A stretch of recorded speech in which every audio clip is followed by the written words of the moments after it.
கிறிஸ்துவுக்குள் பிரியமானவர்களே, கர்த்தரும் இரட்சகருமாய் இயேசு கிறிஸ்துவின் ஈடினியேட் நாமத்தினாலே உங்கள் யாவருக்கும் என் அன்பின் வாழ்த்துக்களை தெரிவித்துக் கொள்கிறேன். தேவன் அருளிய அப்பம் பிரேயர் மினிஸ்ட்ரி சேனல் மூலியமாக உங்களோடு சந்திப்பதில் மிகுந்த மகிழ்ச்சி அடைகிறேன். தினம்தோறும் இரவு நேரத்திலே தூங்கும் முன்பாக பரிசுத்த வேதாந்தத்திலிருந்து நாம் ஒரு பகுதியை தியானித்து நம்முடைய குடும்ப பாதுகாப்பிற்காக நாம் ஜெபித்து வருகிறோம். 26ஆம் சங்கீதத்திலே, கர்த்தாவே என்னை நியாயம் விசாரியும், நான் என் உத்தமத்திலே நடக்கிறேன், நான் கர்த்தரை நம்பி இருக்கிறேன், ஆகையால் நான் தள்ளாடுவதில்லை. ஹல்லேலூயா. கர்த்தாவே என்னை நியாயம் விசாரியும், என்னை நியாயம் விசாரியும் என்று ஜெபிக்கிறார். என்னை நியாயம் விசாரியும். இந்த இரவு நேரத்திலே நம்முடைய ஆவிக்குரிய சிந்தனைக்கு 26ஆம் சங்கீதத்தை நாம் தியானிக்கும் போது, என்னை நியாயம் விசாரியும். ஒரு குடும்பத்தை தேவன் ஆசீர்வதிக்கணும் அப்படின்னா, நம்ம ஒருவேளை கர்த்தருடைய வார்த்தை விட்டு வழி விலகி கர்த்தருடைய சத்தத்துக்கு செவி கொடுக்காமல் நம்முடைய வாழ்க்கையில ஏதாவது ஒரு காரியம் இருக்குமானால், முதலாவது நாம் தேவனிடத்திலே ஒப்புரவாக வேண்டும். நம்ம குடும்பம் ஆசீர்வதிக்கப்படணும் அப்படின்னா, இன்னைக்குள்ள வேத பகுதி ரொம்ப முக்கியமான பகுதி. கர்த்தாவே என்னை நியாயம் விசாரியும். முதல்ல நியாயம் விசாரிக்க சொல்கிறார். இரண்டாவது, நான் என் உத்தமத்திலே நடக்கிறேன், நான் என் உத்தமத்திலே நடக்கிறேன். இந்த இரவு நேரத்தில் இந்த ஜெபம் நம்ம ஏறெடுக்கணும் அப்படின்னா, நம்முடைய வாழ்க்கை அப்படியாக இருக்க வேண்டும். ஏன்னா 24 மணி நேர வாழ்க்கையிலே இந்த உலகத்துக்குள்ளே கடந்து போகும்போது பலவிதமான மனிதர்கள், பலவிதமான ஜனங்கள், பலவிதமான வழிகள், இஷ்டம் போல அலையக்கூடிய பல காரியங்கள், இதெல்லாம் தாண்டி இந்த இரவு நேரத்திலே நம்ம தேவனுடைய சமூகத்தில் இருக்கிறோம். நம்ம வாழ்க்கை கர்த்தருக்கு முன்பாக எப்படி இருக்கிறது என்பதை நம்மை நாம் ஆராய்ந்து பார்த்தால் மட்டும்தான் இந்த ஜெபத்தை நம்ம ஏறெடுக்க முடியும். கர்த்தாவே என்னை நியாயம் விசாரியும். அவர் நியாயம் விசாரிக்கும் போது யாருமே பக்கத்துல இருக்க முடியாது. ஏன்னா தேவனுக்கு முன்பாக ஒருவனும் நீதிமான் அல்ல, எல்லாரும் பாவம் செய்து கெட்டு போனார்கள் என்று ரோமர்ல வாசிக்கிறோம். தேவனுக்கு முன்பாக ஒருவனும் நீதிமான் அல்ல, எல்லாரும் பாவம் செய்து ஏகமாய் கெட்டு போனார்கள். இந்த இரவு நேரத்திலே தேவன் நம்ம குடும்பத்தை நியாயம் விசாரித்து ஆசீர்வதிக்கிறதுக்கு நம்மை நாம் அர்ப்பணித்தால் நம்ம குடும்பம் ஆசீர்வாதமாக இருக்கும். நான் என் உத்தமத்திலே நடக்கிறேன் என்று ஒரு ஆழமான ஒரு ஸ்டேட்மெண்ட் கொடுக்காரு தாவீதின் சங்கீதத்திலே. இந்த இரவு நேரத்திலே நம்முடைய வாழ்க்கையிலே நம்ம எந்த அளவுக்கு உத்தமத்தில் நடக்கிறோம் என்று கொஞ்சம் நம்மை நாம் ஆராய்ந்து பார்த்தால், நம்முடைய சூழ்நிலை என்ன, நம்முடைய நிலைமை என்ன, நம்முடைய வாழ்க்கையுள்ள காரியங்கள் என்ன, நம்மை நாம் ஆராய்ந்து பார்க்க முடியும். கர்த்தாவே என்னை நியாயம் விசாரியும், நான் என் உத்தமத்திலே நடக்கிறேன், நான் கர்த்தரை நம்பி இருக்கிறேன், ஆகையால் நான் தள்ளாடுவதில்லை. ஒரு ஸ்டேட்மெண்ட். எப்படி நம்ம பேங்க்ல போய் பணம் போட்டுட்டு ஒரு புக்கில் நம்ம ஒரு ஸ்டேட்மெண்ட் வாங்கிட்டு வருவோம். எனக்கு கொஞ்சம் ஸ்டேட்மெண்ட் வேணும் அப்படின்னு பிரிண்ட் அடிச்சு தருவாங்க. அதை செக் பண்ணி பார்ப்போம். இதே போல ஆவிக்குரிய வாழ்க்கையிலே நம்ம தேவனிடத்தில் ஒப்புரவாகி தேவனிடத்திலிருந்து நன்மைகளை நாம் பெற்றுக்கொள்ள வேண்டும். புதிய ஏற்பாட்டிலே கிருபையின் காலத்திலே நம்ம என்ன செய்யணும் அப்படின்னா, மனம் திரும்பி பாவ மன்னிப்பை பெற்றுக்கொண்டு பாவத்தை அறிக்கை செய்து விட்டு தேவனிடத்திலிருந்து இரக்கங்களை பெற்றுக்கொண்டு தேவனிடத்தில் ஒப்புரவாகி நம்முடைய ஆவிக்குரிய நிலைமையிலே நம்ம எங்கெல்லாம் விழுந்து போயிருக்கோம் அது எல்லாவற்றையும் சீரமைத்துக் கொள்ளணும், சீர்படுத்திக் கொள்ளணும்.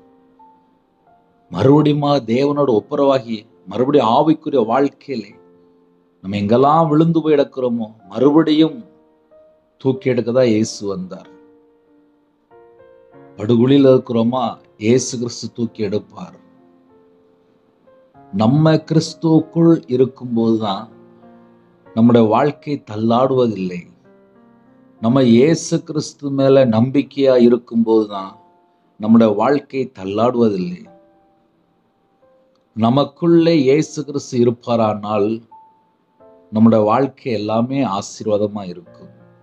நான் என் உத்தமத்திலே நடக்கிறேன் என்று ஒரு ஸ்டேட்மெண்ட்.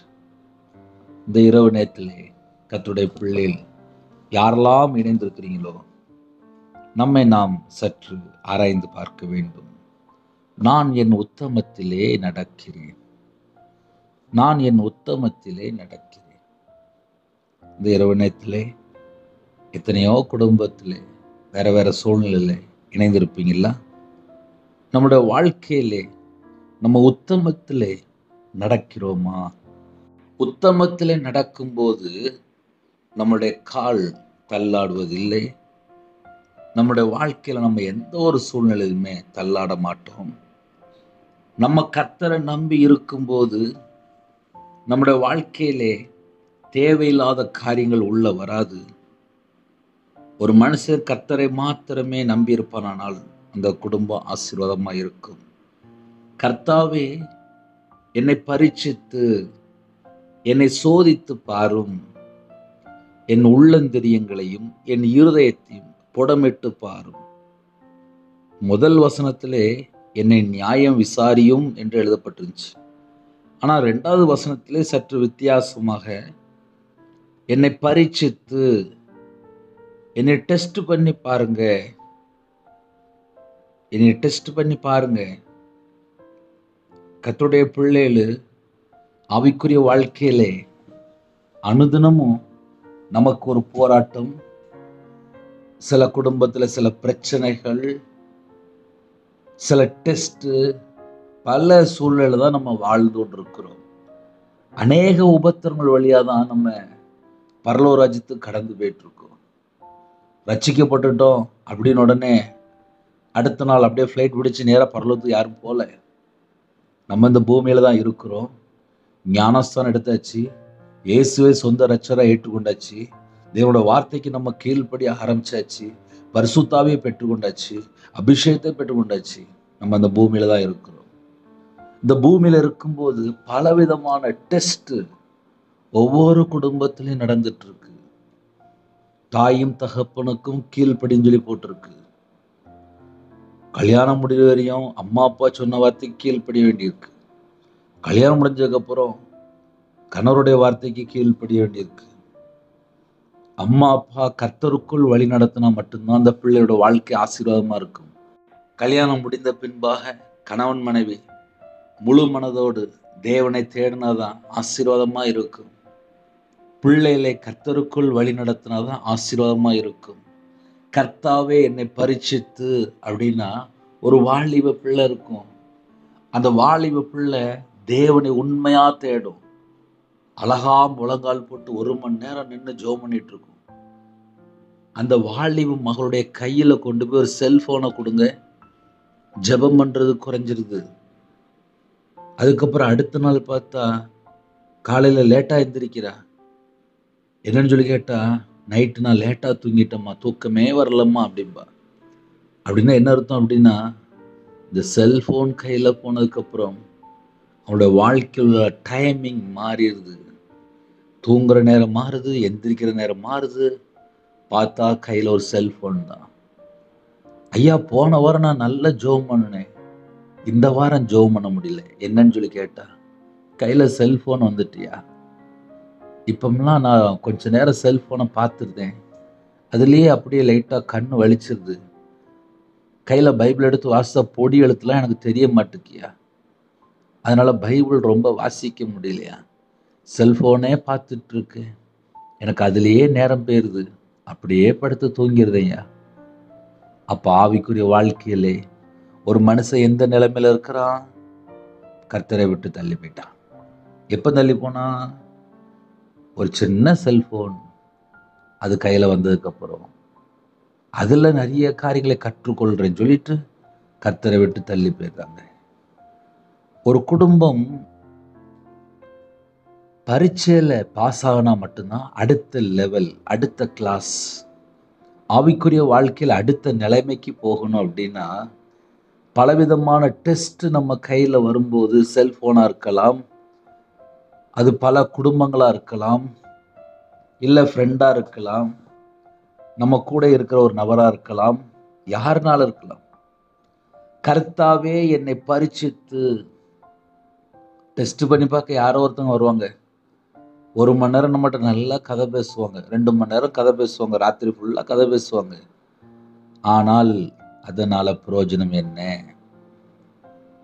ஒரு குடும்பம் 3 மணி நேரம் உட்காந்து கதை பேசிக்கிட்டே இருப்பாங்க பக்கத்து வீட்டில் போய். அதனால ஆவிக்குரிய வாழ்க்கையில் நம்ம வளர்றோமா? கர்த்தாவே என்னை பரீட்சித்து, அதே நேரத்தில் ஒரு 3 மணி நேரம் ஜெபம் பண்ணி பாருங்க, ஒரு 3 மணி நேரம் கையில் பைபிள் எடுத்து வாசித்து பாருங்க.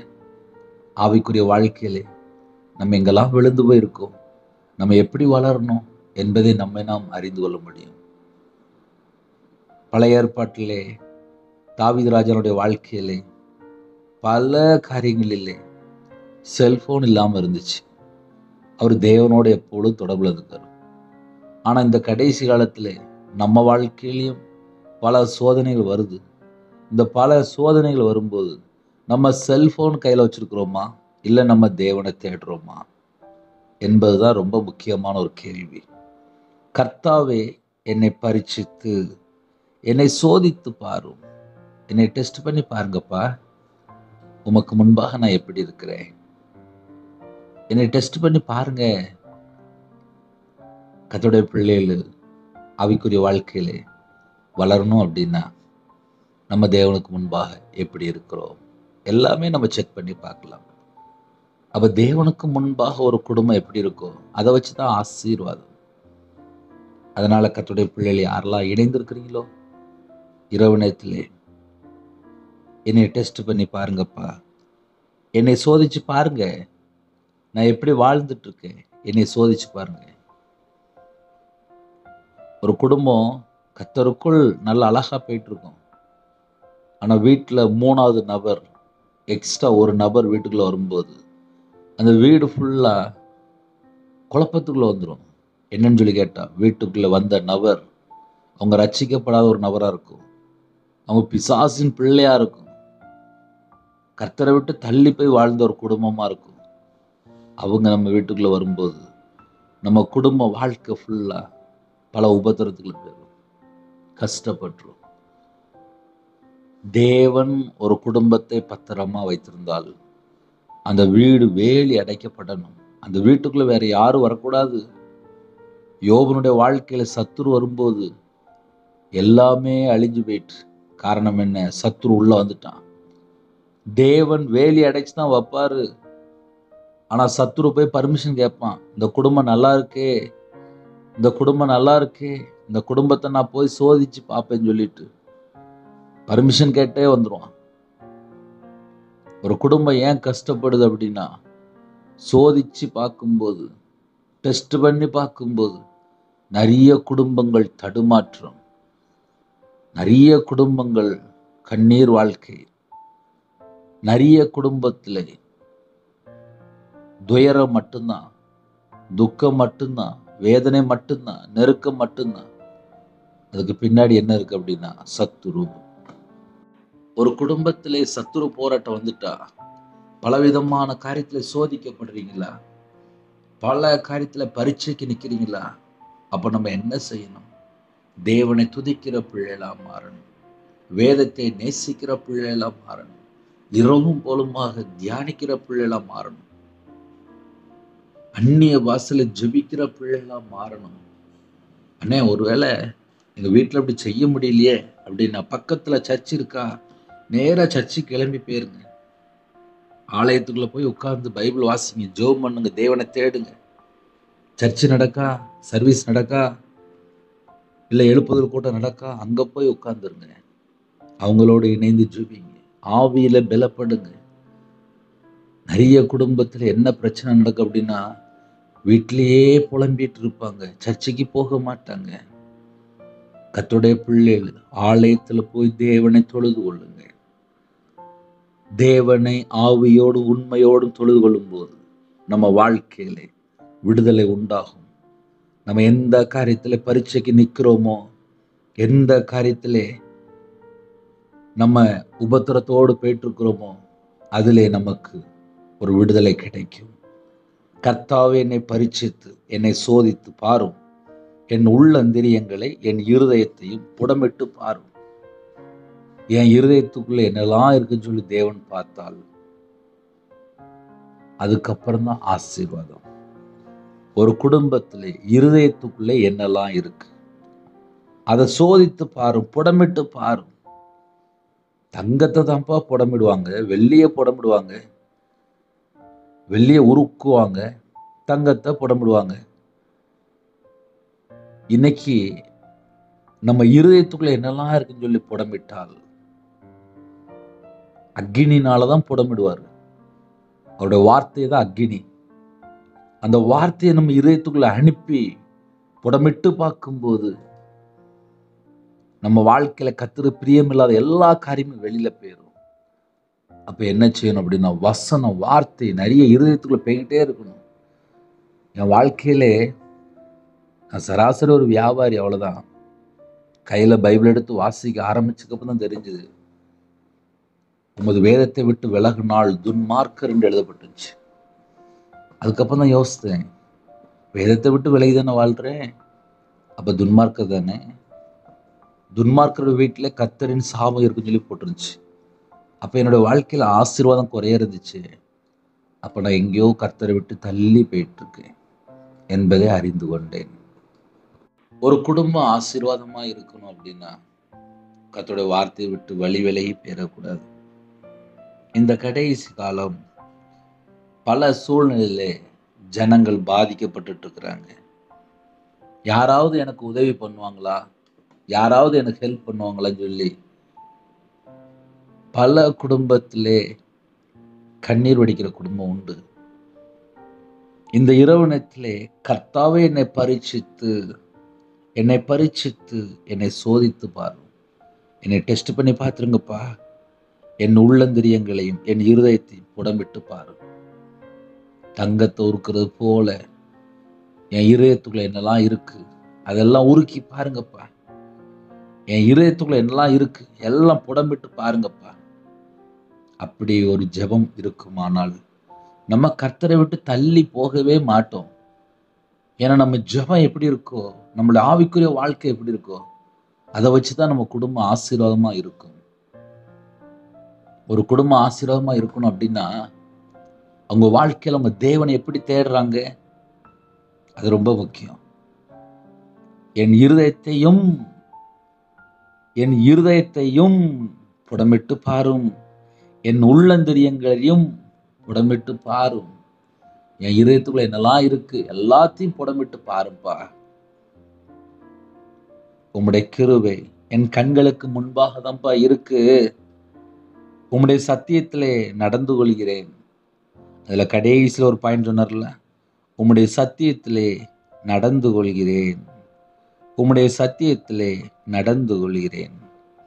இந்த இரவு நேரத்திலே நம்மை நாம் ஆராய்ந்து பார்த்தால் நம்ம சத்தியத்தில் நடந்து கொள்கிறோமா என்பதுதான் ஒரு பெரிய கேள்வி. ஏன்னா சத்தியத்தில் நடக்கும்போது நமக்கு ஃப்ரெண்டுலாம் இருக்க மாட்டாங்க. ஏன்னா சத்தியத்தில் நடக்கும்போது அவ்வளோ ஸ்ட்ராங்காக இருக்கும். கர்த்தர் மட்டும்தான் கூட இருப்பார். பொய் பேச்சு இருப்பாங்க, நீதிமானா இருப்பாங்க, பரிசுத்தமாக இருப்பாங்க, ஜெபத்தில் இருப்பாங்க, வேத தியானத்தில் இருப்பாங்க. அவங்களோட ஆவிக்குரிய வாழ்க்கை ஃபுல்லாக வித்தியாசமாக இருக்கும். ஆவிக்குரிய பரிசுத்தவான்களோட மட்டும்தான் அவங்களோட ஐக்கியம் இருக்கும். அவங்களுடைய நட்பு யார் கூட இருக்கும் அப்படின்னா தேவனோடு தொடர்புள்ள பிள்ளைகிட்ட தான் இருக்கும். உம்முடைய சத்தியத்திலே நடந்து கொள்கிறேன். உம்முடைய சத்தியத்திலே ஒரு குடும்பம் சத்தியத்தில் நடந்து கொள்ளும் போது கண்டிப்பா ஆசீர்வாதம் இருக்கும்.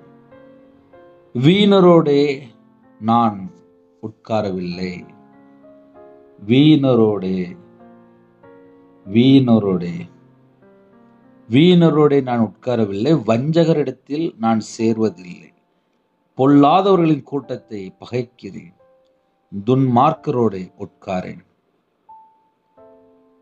ஒரு மனுஷன் சத்தியத்துல நடந்து கொள்ளும் போது வீணரோட உட்கார மாட்டான், வீணரோட உட்கார மாட்டான், வஞ்சகரிடத்திலே சேரவும் மாட்டான், பொல்லாதவர்களின் கூட்டத்தை பகைக்கிறேன் அப்படிங்கிறாரு, துன்மார்க்கரோட உட்காரேன் அப்படிங்கிறாரு. அப்போ இந்த இரவு நேரத்திலே நம்முடைய வாழ்க்கையிலே நம்ம எந்த சூழ்நிலை இருக்கிறோம் என்பதை நாம் அறிந்து கொள்ள முடியும். நைட் நேரத்தில் ஒரு சின்ன ஜோமனி முடிக்க போகிறோம். இருக்கிற இடத்துல என்னுடைய பாதத்தில் அர்ப்பணித்து கேளுங்க. அப்பா, என்னோட வாழ்க்கை எப்படி இருக்கு உமக்கு தெரியும்பா. என் இதயத்துக்குள்ள எப்படி இருக்கு உமக்கு தெரியும்பா. என் உள்ளந்திரியங்கள் எல்லாம் புடமிட்டு பாருப்பா, புடமிட்டு பாருங்க அப்படின்னு சொல்லி நாம் அர்ப்பணிப்போமா? கண்களை மூடி நாம் ஜெபம் செய்வோம். எங்களை அதிகமாக நேசிக்கிற அன்பு அந்த பரிசுத்தமுள்ள நல்ல பிதாவே, நன்றியோடு துதிக்கிறோம்ப்பா. இந்த இரவு நேரத்திலே ஒவ்வொரு குடும்பத்தையுமே உங்களுடைய ஜீவனுக்கு அர்ப்பணிக்கிறோம். கர்த்தர் எங்களோட பேசின வார்த்தைக்காக உண்மை நன்றியோடு துதிக்கிறோம், ஸ்துதிக்கிறோம். இந்த நாள் முழுதும் பாதுகாத்த கிருபைக்காக உமக்கு 1000 மடங்கு நன்றி செலுத்துகிறோம். எங்க கூட நீங்க பேசுற தெய்வமாக இருக்கிறீங்க, எங்களை வழிநடத்துற தெய்வமாக இருக்கிறீங்க, எங்க கூடயே இருக்கிறீங்க, எங்களை பராமரிக்கிறீங்க, எங்களை பரிசுத்தப்படுத்தி ஆசீர்வதிக்கிறீங்க. யாரெல்லாம் இணைந்திருக்காங்களோ ஒவ்வொரு குடும்பமும் கர்த்தருக்குள் பலப்பட்டு ஆசீர்வதிக்கப்படணும்.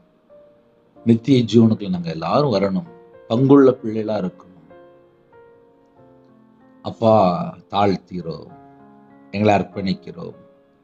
இணைந்திருக்கிற குடும்பங்கள் ஆசீர்வதிக்கப்படணும். தாவீதின் சங்கீதத்திலே தாவீது பக்தன் ஜெபித்தது போல, கர்த்தாவே என்னை நியாயம் விசாரியும். எங்களுடைய வாழ்க்கையில நாங்கள் எங்கேயாவது கர்த்தரை விட்டு வழி விலகினால் எங்களை மன்னித்து பரிசுத்தப்படுத்தி ஆசீர்வதிங்க. நான் என் உள்ளத்திலே, நான் என் உத்தமத்திலே நடக்கிறேன். என் இதயத்துக்குள்ளே எப்படி உத்தமம் இருக்கு உமக்கு தெரியும்பா, உமக்கு தெரியும்பா. நான் என் உத்தமத்திலே நடக்கிறேன் என்று எழுதப்பட்டிருக்கு. நான் கர்த்தரை நம்பியிருக்கிறேன் என்று தாவீதின் சங்கீதத்தில் நாங்கள் தியானித்தோம். எங்க வாழ்க்கையில நாங்க கர்த்தரை நம்பி இருக்கணும்ப்பா. எந்த ஒரு மனுஷனையோ சார்ந்து இருக்க கூடாது. நான் தள்ளாடுவதில்லை என்று உத்தமத்திலே தாவீதின் சங்கீதத்திலே தாவீது ராஜா தேவனோடு தொடர்பு கொண்டு ஜெபித்தது போல நாங்களும் ஜெபிக்கிறோம். நான் தள்ளாடுவதில்லை, நான் தள்ளாடுவதில்லை. அந்த கிருபை எங்களுக்கு வேணும்ப்பா, அந்த கிருபை எங்களுக்கு வேணும்ப்பா. கர்த்தாவே என்னை பரீட்சித்து எங்களை டெஸ்ட் பண்ணி பாருங்கப்பா, எங்களை டெஸ்ட் பண்ணி பாருங்கப்பா, எங்களை சோதித்து பாருங்கப்பா. என் உள்ளந்திரியங்களையும் என் இருதயத்தையும் புடமிட்டு பாருங்கப்பா. உங்களை விட்டு நான் எங்கேயோ வழி விலகி இருந்தால் என்னை மன்னிச்சிருங்கப்பா, என்னை மன்னிச்சிருங்கப்பா, என்னை மன்னிச்சிருங்கப்பா. மறுபடியும் உங்களுடைய ரத்தத்தினாலே கழுவி எங்களை பரிசுத்தப்படுத்தி ஆசீர்வதிங்க. யாரெல்லாம் இரவு நேரத்தில் இணைந்திருக்காங்களோ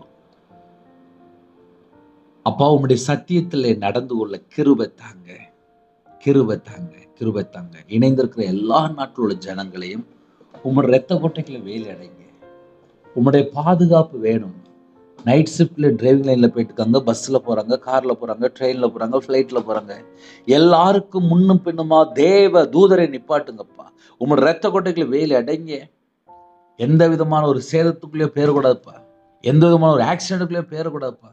விசேஷமா கர்த்தருடைய பிள்ளைகளுக்கு விசேஷ ஒரு பாதுகாப்பு வேணும். சில குடும்பத்திலே நைட் நேரத்திலே ஆபீஸ்ல வேலை பார்க்காங்க, கம்பெனில வேலை பார்க்காங்க, ஐடி ஃபீல்ட் வேலை பார்க்காங்க, டாக்டர் ஜெபிக்கிறாங்க, நர்ஸ் ஜெபிக்கிறாங்க, போலீஸ் ஆபீஸ் ஜெபிக்கிறாங்க, ஆர்மியில ஜெபிக்கிறாங்க, வாட்ச்மேன் ஜெபிக்கிறாங்க, செக்யூரிட்டி ஜெபிக்கிறாங்க. நைட் நேரத்தில் வியாபாரம் பார்க்குங்க. நைட் நேரத்தில் யாரெல்லாம் வெளியில வேலை பார்க்குறாங்களோ எல்லாரையும் உங்களுடைய ஜீவனுக்குள்ள அர்ப்பணிக்கிறோம். பெட்ரோல் பல்க்ல வேலை பார்க்காங்கப்பா, உங்க பிள்ளைகளுக்கு விசேஷமான ஒரு பாதுகாப்பு வேணும். கர்த்தருடைய கரம் கூட இருக்கணும். என் நாமத்து நிமித்தம் எதை கேட்டாலும் சொன்னீங்க ராஜா, உங்க பிள்ளைகளுக்கு விசேஷமான ஒரு பாதுகாப்பு வேணும். நைட் நேரத்துல ஹாஸ்பிட்டல்ல, கவர்மெண்ட் ஹாஸ்பிட்டல்ல, பிரைவேட் ஹாஸ்பிட்டல்ல, அவசர சிகிச்சையில, ஐசியூல எத்தனையோ குடும்பத்துல ஜெபிக்கிறாங்கப்பா. அந்த பிள்ளைகளுக்கு ஒரு பாதுகாப்பு வேணும்ப்பா. அந்த பிள்ளைகளுக்கு ஒரு பாதுகாப்பு வேணும்ப்பா. அந்த பிள்ளைகளுக்கு ஒரு சுகம் வேணும்ப்பா. ஒரு ஆரோக்கியம் வேணும்ப்பா. எந்த குடும்பத்துல மரண தருவாயில அப்பா ஸ்கேன் ரிப்போர்ட் எடுத்து பலவிதமான பிரச்சனையில, வியாதியில, படுத்த படுக்கையில, ஆக்சிடென்ட் கேஸ்ல எந்த குடும்பத்திலே அப்பா ஜெபிக்கிறாங்களோ, சில குடும்பத்துல ஹோமா ஸ்டேஜ்ல இருக்காங்க. சில குடும்பத்துல கடைசி ஸ்டேஜ்ல இருக்காங்க. சில குடும்பத்துல டாக்டரால் கைவிடப்பட்ட நிலைமையில இருக்காங்க. பஞ்சகாமால பாதிக்கப்பட்டிருக்காங்க. கிட்னி பிரச்சனையில பாதிக்கப்பட்டிருக்காங்க. ஸ்ட்ரோக்ல பாதிக்கப்பட்டிருக்காங்க.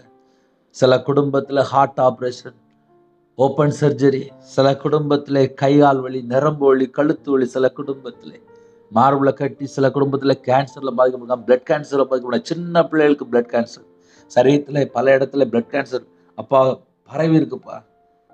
சில குடும்பத்துல கேன்சர் பரவி இருக்குப்பா. எந்தெந்த குடும்பத்துல கண்ணுல பிரச்சனை, எந்தெந்த குடும்பத்துல நைட் நேரத்துல ஜெபிக்கிறாங்களோ, சில குடும்பத்துல முதுகுல ஊசி போட்டதுனால வந்த பிரச்சனை, டெலிவரி நேரத்துல, சில குடும்பத்துல ஆபரேஷன் டெலிவரி, எல்லா குடும்பத்தையுமே உங்களுடைய பாதத்தில் அர்ப்பணிக்கிறோம். எங்க வாழ்க்கை கர்த்தருக்குள் இருக்கணும். எங்க வாழ்க்கை இயேசு கிறிஸ்து ரத்தத்தோடு இணைக்கப்படட்டும். இந்த இரவு நேரத்துல சரீரத்துல எந்த குடும்பத்துல பலவீனத்தோடு ஜெபிக்கிறாங்களோ, எங்களுடைய பலவீனத்தை எல்லாம் சிலுவையில சுமந்தவரே, எங்களுடைய நோய்கள் எல்லாம் சிலுவையில சுமந்தவரே, எங்களுடைய தலைமுறை சாபத்தை எல்லாம் சிலுவையில சுமந்தவரே, எங்களுடைய குறைகள், எங்களுடைய பாவம், எங்களுடைய அக்கிரமம், எங்களுடைய மீறுதல் எல்லாவற்றையும் சிலுவையில சுமந்தவரே, எங்களுக்காக தானப்பா அடிக்கப்பட்டீங்க, எங்களுக்காக தானப்பா நொறுக்கப்பட்டீங்க. ஒவ்வொரு குடும்பத்துக்கும் சுகம் வேணும்பா. ஒவ்வொரு குடும்பத்துக்கும் சுகம் வேணும்பா. ஒவ்வொரு குடும்பத்துக்கும் சுகம் வேணும். என் இயேசு கிறிஸ்து ராஜா சுகம் தரணும். உம்முடைய தழும்புள்ள கரத்தினால சுகமானீர்கள் என்று வேதம் சொல்கிறது. இணைந்திருக்கிற குடும்பங்கள் சுகமாக்க அப்பா உம்முடைய பாதபடில வந்து நிக்கிறோம்ப்பா. யாரெல்லாம் தரப்புல நிக்கிறாங்களோ, கண்ணீரோடு ஜெபிக்கிறாங்களோ, கவர்மெண்ட் ஹாஸ்பிட்டல்ல நிக்கிறாங்களோ, பிரைவேட் ஹாஸ்பிட்டல்ல நிக்கிறாங்களோ, பணம் கட்ட முடியாத அளவுக்கு சூழ்நிலை நிக்கிறாங்களோ, அந்த குடும்பத்தை கர்த்தர் தூக்கி எடுங்க, விடுதலை கொடுங்க, ஆசீர்வதிங்க, சுகம் தாங்க, விடுதலை தாங்க, பூரண சுகம் தாங்க. உங்களுடைய தழும்புல கரத்தினால சுகமாக்கி தாங்க. நைட் நேரத்துல கோர்ட் கேஸ் சொல்லி சில குடும்பத்துல டைவர்ஸ் பிரச்சனை, பிரிவினை, சந்தேகங்கள், சில குடும்பத்துக்குள்ளே பேசாம வாழ்றாங்கப்பா. சில குடும்பம் கர்த்தரை விட்டு தள்ளி போயிட்டாங்கப்பா. ஜெபிக்க முடியல, குடும்பத்துக்குள்ள சமாதானம் இல்லை, நைட் நேரத்துல பிரிவினை, சில குடும்பத்துக்குள்ளே ஐக்கியம் இல்லாம இருக்கு, சில குடும்பத்துக்குள்ளே கண்ணீர் வாழ்க்கையா இருக்கு, விபச்சார அடிமை, மதுபான அடிமை, போதை காரியங்கள், கஞ்சா வழக்கம், சில குடும்பத்துல விக்கிர வழிபாடு, மாந்திரிகம், பிள்ளி சுனி, ஏவல்ல கட்டப்பட்ட நிலைமை. எந்த குடும்பத்துல கட்டப்பட்ட நிலைமையில இருக்கிறாங்களோ அந்த குடும்பத்தை கர்த்தர் சந்திங்கப்பா. அந்த குடும்பத்தை கர்த்தர் சந்திங்கப்பா. அந்த குடும்பத்தை கர்த்தர் சந்திங்கப்பா. எந்த குடும்பத்துல கட்டப்பட்ட நிலைமையில இருக்கிறாங்களோ அந்த குடும்பங்கள் கட்டவிழ்க்கப்படட்டும்பா. இணைந்து வாழணும்பா. நைட் நேரத்துல எந்த குடும்பத்துல மரண பயத்தோடு, தற்கொலை எண்ணங்களோடு, பலவிதமான கெட்ட சொப்பனம், தீய சொப்பனத்துக்குள்ளே அப்பா சிக்கி கொண்டிருக்கிறாங்களோ அந்த எல்லா சத்துருடைய கிரியெல்லாம் வேரோட சுட்டரிக்கப்படட்டும். எந்தெந்த குடும்பத்து விரோதமா எந்தெந்த ஆவியில் கிரியை செய்து கொண்டிருக்கும் அந்த எல்லா கிரியெல்லாம் இயேசு கிறிஸ்து நாமத்தினால கட்டப்படட்டும். எல்லா பொல்லாத தந்திரமான கிரியெல்லாம் இயேசு கிறிஸ்து நாமத்தை சுட்டு எரிக்கப்படட்டும். இயேசு கிறிஸ்து ரத்தத்தினாலே, இயேசு கிறிஸ்து நாமத்தினால் சுட்டு எரிக்கப்படட்டும். இயேசு கிறிஸ்து ரத்தத்தினாலே நாமத்தை சுட்டு எரிக்கப்படட்டும். இணைந்திருக்கிற குடும்பங்கள் இயேசு கிறிஸ்து நாமத்தினால் ஆசீர்வதிக்கப்படட்டும். சிறுபிள்ளை முதல் கொண்டு முதியோர் எல்லா குடும்பத்துக்கு ஆசீர்வதிங்க, வேலை அடைங்க, கர்த்தருடைய நாமம் மகிமைப்படட்டும். தேவன் அருளி அப்போ மினிஸ்டர் மூலியமா இணைந்திருக்கிற குடும்பங்கள் கர்த்தருடைய கரத்தில் அர்ப்பணிக்கும். கர்த்தர் கரந்தொட்டு ஆசீர்வதிங்க. ஜீவ புஸ்தகத்தில் எழுதப்படணும்ப்பா. ஆட்டுக்குட்டியான் ஜீவ புஸ்தகத்தில் எழுதப்படணும்ப்பா. தீட்டுள்ளதும் அருவருப்பும் பொய்யும் ஒன்றும் அதில் பிரவேசிப்பதில் என்று எழுதப்பட்டிருக்கு. உங்க பிள்ளையோட வாழ்க்கையில தீட்டான காரியம், அருவருப்பான காரியம், பொய்யான காரியம், விக்கிரமான காரியம், கர்த்தரை விட்டு தள்ளி போற துன்மார்க்கமான காரியம் எதெல்லாம் இருக்கோ அந்த எல்லா செத்த கிரியிலும் இயேசு கிறிஸ்து நாமத்தினாலே சுட்டு எரிக்கப்படட்டும்பா. இயேசு கிறிஸ்து நாமத்தினாலே சுட்டு எரிக்கப்படட்டும். இணைந்திருக்கிற குடும்பங்கள் இயேசு கிறிஸ்து நாமத்தினாலே ஆசீர்வதிக்கப்படட்டும். எந்த குடும்பத்திலே தங்களை தாழ்த்துறாங்களோ அந்த குடும்பம் இயேசு கிறிஸ்து நாமத்தினாலே ஆசீர்வதிக்கப்படட்டும். ஆசீர்வதிக்கப்படட்டும்ப்பா. பலகணிகளை திறந்து, பண்டசாலை திறந்து ஆசீர்வதிங்கப்பா. சிறு பிள்ளைகள் முதல் கொண்டு முதியோர் வரை ஆசீர்வதிங்க. உம்முடைய பாதத்தில் அர்ப்பணிக்கிறோம். எத்தனையோ குடும்பத்துக்குள்ளே தாழ்த்துறாங்க. அவங்களோட வாழ்க்கை இயேசு கிறிஸ்து நாமத்தினாலே ஆசீர்வதிக்கப்படட்டும். கற்பத்தில் நினைக்க ஜெபிக்கிறேன். கர்த்தர் மனமிறங்கி ஆசீர்வதிங்க. உங்க பிள்ளைகளை பரிசுத்தப்படுத்தி ஆசீர்வதிங்க. கணவன் மனைவிக்கு ஒருமனப்பட்ட ஆவியை தந்து ஆசீர்வதிங்க. கற்பத்தில் நினைக்க என்னெல்லாம் தடை இருக்கும் அந்த தடைகளை நீக்கி ஆசீர்வதிங்க. அவங்களோட வம்சத்துல என்னெல்லாம் குறை இருக்கும் அந்த குறைகளை மன்னித்து ஆசீர்வதிங்க.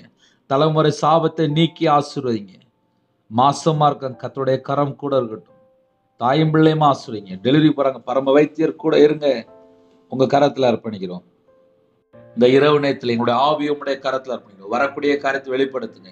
ஒவ்வொரு குடும்பத்துக்குள்ளுமே தேவ சமாதானத்தினால் நிரப்புங்க. அதிகாலை வேளையில துதிக்கிற துதியோட எழும்பக்கத்தை கிருபை செய்யுங்க. தேவையில்லா சொப்பனங்கள், தேவையில்லா எல்லா செத்த கிரிகள் அழிக்கப்படட்டும். அதிகாலையில் உங்களுடைய சமூகத்துல கண்வழிக்க எங்களுக்கு ஜீவனை கட்டிடுங்க. எந்த நாட்டில் எந்த சூழ்நிலை அப்ப ஜெபிக்கணும், எல்லா குடும்பமும் இயேசு கிறிஸ்து நாமத்தினாலே ஆசீர்வதிக்கப்படட்டும். ஆசீர்வதிக்கப்படட்டும். ஆசீர்வதிக்கப்படட்டும். சிறுபிள்ளைகள் முதல் கொண்டு முதியோர் எல்லா குடும்பத்துக்கு வேலி அடைத்து ஆசீர்வதிங்கப்பா. கடன்ல கஷ்டப்படுகிற குடும்பங்கள் உண்டு. அந்த கடன் பிரச்சனைக்கு ஒரு முடிவு கொண்டு வாங்க. நிறைய குடும்பத்துல ஹோம் லோன் ஓடிட்டு இருக்கு, business loan, personal loan, jewel loan, ஃபைனான்ஸில் வாங்கியிருக்காங்க. சில குடும்பத்தில் ஃபேமிலிக்காக அப்போ ஆன்லைனில் பணம் வாங்கிட்டாங்கப்பா. கட்ட முடியாத சூழ்நிலை தான். என் தேவன் தான்ப்பா மனம் இறங்கணும். நிறைய குடும்பத்தில் கடன் வாங்கி வாழ்வதா, அடுத்தாப்புல என்ன செய்ய, மரண பயம். அந்த எல்லா குடும்பத்தையும் கர்த்தர் விடுதலை கொடுங்க. கர்த்தருடைய கரம் பிள்ளைகளோட கூட இருந்து அந்த கடன் அடைக்க கர்த்தர் உதவி செய்யுங்க. ஜெபிக்கிற குடும்பத்தை கர்த்தர் ஆசீர்வதிங்க. சில குடும்பத்தில் முதியோர் ஜெபிக்கிறாங்க, தாய்மார் ஜெபிக்கிறாங்க, தனிமையில் இருக்காங்க, திக்கற்ற பிள்ளையா இருக்காங்க, ஏழை எளிய ஜனமா இருக்காங்க, சிறுமைப்பட்ட நிலைமையில இருக்காங்க, தாழ்த்தப்பட்ட நிலைமையில இருக்காங்க, எல்லாராலும் ஒதுக்கப்பட்ட நிலைமையில இருக்காங்க. அந்த குடும்பத்தை கர்த்தர் தூக்கி எடுங்க. அந்த குடும்பத்தை கர்த்தர் தூக்கி எடுங்க. அந்த குடும்பத்தை கர்த்தர் தூக்கி எடுங்க. வேலைக்காக ஜெபிக்கிறாங்க, கவர்மெண்ட் வேலைக்காக ஜெபிக்கிறாங்க, டிரான்ஸ்ஃபருக்காக ஜெபிக்கிறாங்க. கர்த்தர் கூட இருந்து ஆசீர்வதிக்கணும். கர்த்தர் கூட இருந்து ஆசீர்வதிக்கணும். உங்க பிள்ளைகளை பலப்படுத்தி பாதுகாத்து ஆசீர்வதிங்க. அவங்களோட மன விருப்பத்தை நிறைவேற்றுதாங்க. கவர்மெண்ட் எக்ஸாம் எழுதி வெயிட்டிங்ல இருக்காங்கப்பா. எல்லா தடையெல்லாம் நீக்கி ஆசீர்வதிங்க. உங்க பிள்ளையோட வாழ்க்கையில் என்னென்ன காரியத்தை ஜெபிக்கணும் அந்த எல்லா தடையெல்லாம் நீக்கி ஆசீர்வதிங்க. உங்க நாம மட்டுமே விடட்டும். சிறுபிள்ளைகள் முதல் கொண்டு முதியோர்கள் எல்லா குடும்பத்தையும் கர்த்தர் வேலி அடைத்து ஆசீர்வதிங்க. எத்தனையோ தேசத்துக்குள்ள இணைந்திருக்காங்கப்பா. அவருடைய மன விருப்பத்தை நிறைவேற்றித்தாங்க. ஆவிக்குரிய வாழ்க்கையில வளர தனி ஜெபம் பண்ண, குடும்ப ஜெபம் பண்ண, கையில் பைபிள் எடுத்து வாசிக்க, வேதத்தை தியானிக்க, துதிக்க, ஜெபிக்க, ஆலயத்துல நாட்டப்பட்ட பிள்ளைகளா இருக்கணும்ப்பா. எழுப்புதலுக்காக யாரெல்லாம் இணைந்திருக்கிறாங்களோ அந்த எல்லா குடும்பத்து மேலும் எழுப்புதல் அக்கினி இறங்கி வரட்டும்ப்பா. பூமியின் மேல அக்கினியை போட வந்தேன், அது இப்பொழுது பற்றி எரிய வேண்டும் என்று அப்பா சொன்ன வசனத்தின்படி அப்பா விசேஷமா யாரெல்லாம் ஜெபிக்கிறாங்களோ கடைசி காலத்துல மாம்சமான யாவர் மேல என்னுடைய ஆவியை ஊற்றுவேன் சொன்ன வசனத்தின்படி ஒவ்வொரு குடும்பத்திலையும் அப்பா பரிசுத்த அக்கினி இறங்கி வரட்டும்ப்பா. உங்க பிள்ளைகளை நிரப்புங்கப்பா. நிரப்பப்பட்ட பாத்திரமா மாறட்டும். இயேசு கிறிஸ்து நாமத்தினால அக்கினி இறங்கி வரட்டும்ப்பா. பரிசுத்த அக்கினி இறங்கி வரட்டும்ப்பா. ஒவ்வொரு பிள்ளையும் மகிமையா எடுத்து பயன்படுத்துங்கப்பா. வாலிப பிள்ளைகள் ரட்சிக்கப்படணும்ப்பா. கர்த்தருக்காக எழும்பி பிரகாசிக்கணும்ப்பா. சிறு பிள்ளை முதல் கொண்டு முதியோர்கள் எல்லாருமே அக்னியை போடுங்கப்பா. எந்தெந்த குடும்பத்துல இரவு நேரத்தில் இணைந்துக்கங்களோ அந்த குடும்பத்துல அப்பா பரிசுத்த அக்னி இறங்கி விட்டாச்சா. யாரெல்லாம் தங்களை தாழ்த்தணும் எல்லா குடும்பமும் இயேசு கிறிஸ்து ரத்தத்தினாலே, இயேசு கிறிஸ்து நாமத்தினால வேலி அடங்கி விட்டாச்சா.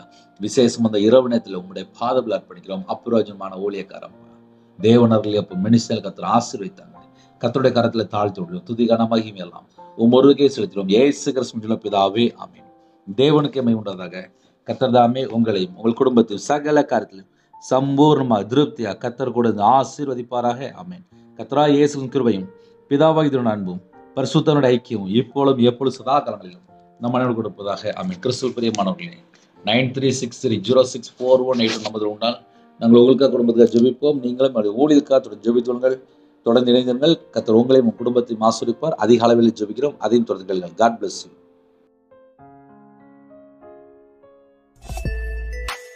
Thanks for watching.